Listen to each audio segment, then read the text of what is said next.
Most people reach their later years carrying advice that was given to them with good intentions but incomplete understanding. Walk more. Stay active. Keep moving. These words are repeated so often that they begin to sound like a universal prescription for aging well.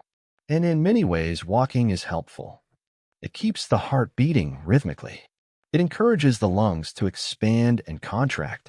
It keeps blood moving through the vessels like a steady river that refuses to stagnate. Walking has earned its place as a symbol of health. But symbols, while comforting, can sometimes distract us from what is quietly happening beneath the surface of the body. The human body does not age all at once. It does not simply wake up one morning weaker than the day before. Aging unfolds slowly, layer by layer, system by system, often without drawing attention to itself. Muscle tissue, in particular, is remarkably polite in how it disappears. It does not announce its departure. It simply responds to the signals it receives, and when those signals become quieter, the tissue adapts by becoming smaller, less dense, less capable of producing force. This process begins earlier than most people expect, often in the third decade of life, and continues with subtle persistence. For years, strength seems adequate. Tasks feel manageable. Then, gradually, something changes. Standing up requires more effort. Climbing stairs becomes a negotiation. Balance feels less certain, not because the mind has lost confidence, but because the body is sending different information to the brain. This is not a failure of will. It is not laziness. It is not a moral shortcoming. It is biology responding exactly as it has evolved to respond. Muscle exists for a reason. It is metabolically expensive tissue. It requires energy, nutrients, and regular challenge to justify its presence. When the body senses that muscle is no longer needed at the same level, it reallocates resources elsewhere. This is efficient from a survival perspective, but problematic in a modern world where longevity has extended beyond the conditions under which this biology evolved. Walking, despite its many benefits, sends a surprisingly weak signal to muscle tissue. When we walk, the work is shared among many muscles, each contributing a small amount of effort. The body quickly learns that it can perform this task with minimal force production. Over time, the nervous system becomes more economical, recruiting fewer muscle fibers for the same activity. From the body's perspective, this is a success. From the perspective of strength preservation, it is not. The muscles that are not asked to work hard simply fade into the background. What often goes unnoticed is that strength is not about appearance or performance. Strength is function. It is the ability to interact with gravity confidently. Every day, gravity asks the same question of the body. Can you rise? Can you stabilize? Can you control your descent? Can you recover from a perturbation? These questions are answered not by the heart or lungs alone, but by muscles working in coordination with the nervous system and skeletal structure. When strength declines, the answers become uncertain. There is a quiet moment many older adults experience, though few speak about it openly. It happens when they reach for a chair before sitting down, not because they need it, but because their body has learned caution. It happens when they hesitate at the top of a staircase. It happens when they rise slowly, just to be sure their legs will cooperate. These moments are not signs of frailty. They are signs of adaptation.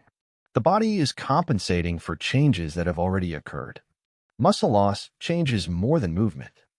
It alters circulation, balance, posture, and even how the brain interprets the body's position in space. The calf muscles, for example, are often overlooked, yet they function as a second heart for the lower body. Every contraction helps push blood upward against gravity. When these muscles weaken, blood lingers in the lower legs, creating sensations of heaviness and swelling. Walking uses these muscles only gently, not enough to maintain their pumping strength. Targeted contractions, even while seated, remind the body that this function is still required. The same principle applies to the muscles at the front of the thighs. These muscles are essential for standing up, for stabilizing the knees, for absorbing forces as the body transitions from sitting to standing. Without regular resistance, they lose size and strength faster than many other muscle groups.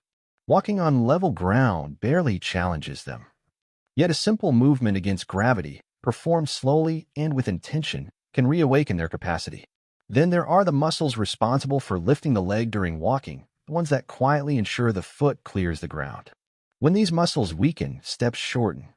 The margin for error narrows. Tripping becomes more likely, not because attention has diminished, but because strength no longer provides a buffer. Training these muscles does not require complexity. It requires specificity. The body responds to what it is asked to do, not to what we hope it will infer. Posture, too, reflects the story of muscle use. As the muscles of the upper back weaken, the body yields to gravity. Shoulders round forward. The head shifts ahead of the spine. Breathing becomes slightly more constrained. Balance subtly shifts. Walking does not correct this pattern because it does not challenge the muscles responsible for holding the body upright. Resistance, even light resistance, tells the nervous system that alignment still matters. Perhaps the most revealing movement of all is the act of standing up from a chair. This single action integrates strength, coordination, balance, and confidence. It demands cooperation between the legs, hips, core, and spine. It requires the body to manage its center of mass and generate enough force to overcome gravity. When this movement becomes difficult, it is not just an inconvenience. It is a signal that multiple systems are losing efficiency together. What makes this particularly important is that the body does not distinguish between exercise and life. It responds to patterns of demand.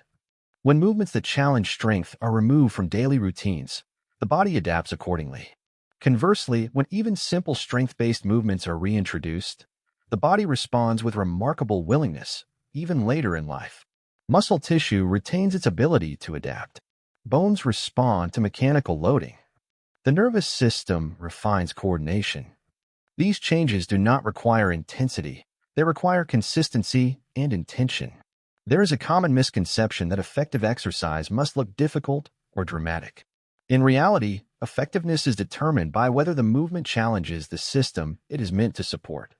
A slow, controlled movement performed against gravity can be far more impactful than a fast, repetitive motion that distributes effort thinly. The body values clarity of demand. Another misconception is that strength training is inherently risky for older adults. In truth, the risk lies in avoiding strength. Without it, the body becomes less resilient, less capable of responding to unexpected challenges. Controlled, seated movements reduce joint stress while providing meaningful stimulus to muscles. They allow individuals to rebuild capacity without fear. They restore a sense of agency over the body. Muscle loss after 60 is often misunderstood because it unfolds quietly, without dramatic warning signs. Many people interpret the gradual difficulty of daily movements as a personal failure, a sign that they have not tried hard enough, stayed disciplined enough, or cared well enough for their bodies. This belief can carry a heavy emotional weight. It creates guilt where none belongs and discouragement where understanding should exist. In reality, age-related muscle loss is a biological process governed by predictable physiological mechanisms, not by character or motivation. Human muscle tissue exists in a constant state of adaptation. From early adulthood onward, the body continuously assesses how much muscle it needs to maintain. Muscle is metabolically expensive. It requires energy, protein, oxygen, and ongoing neural engagement. When the body senses that muscle fibers are no longer being challenged with sufficient resistance, it interprets this as a signal that maintaining that tissue is unnecessary. Gradually, the fibers shrink, strength declines, and the nervous system reduces its investment in activating those muscles. This process begins decades before most people notice its effects, and it accelerates as activity patterns change with age. What makes this decline particularly deceptive is that it does not immediately interfere with daily life. For years, the body compensates. Movements become slightly slower, leverage changes subtly, and balance strategies adjust automatically. A person may continue walking daily and feel generally active, unaware that muscle mass and force production are diminishing in the background. Only later, when standing up requires effort or stairs begin to feel heavy, does the loss become noticeable. By then, many people assume something has gone wrong with them personally, rather than recognizing the predictable outcome of reduced mechanical demand. Blaming oneself for this process creates a harmful narrative. When people believe weakness reflects failure, they often respond with avoidance. They move less, protect themselves excessively, and hesitate to challenge their bodies, reinforcing the very signals that accelerate muscle loss. Biology, however, is indifferent to judgment. It responds only to input. Muscles shrink not because someone lacked discipline, but because the body received clear information that strength was no longer essential for survival. Understanding muscle loss as a biological adaptation reframes the entire experience of aging. It transforms weakness from a verdict into a message. The body is not betraying the individual. It is communicating that the demands placed upon it have changed. This shift in perspective is powerful because it restores agency without blame. If muscle loss is an adaptive response, then muscle preservation is also an adaptive possibility. Even later in life, muscle tissue remains responsive. The capacity for strengthening does not disappear with age. It simply requires more deliberate signals.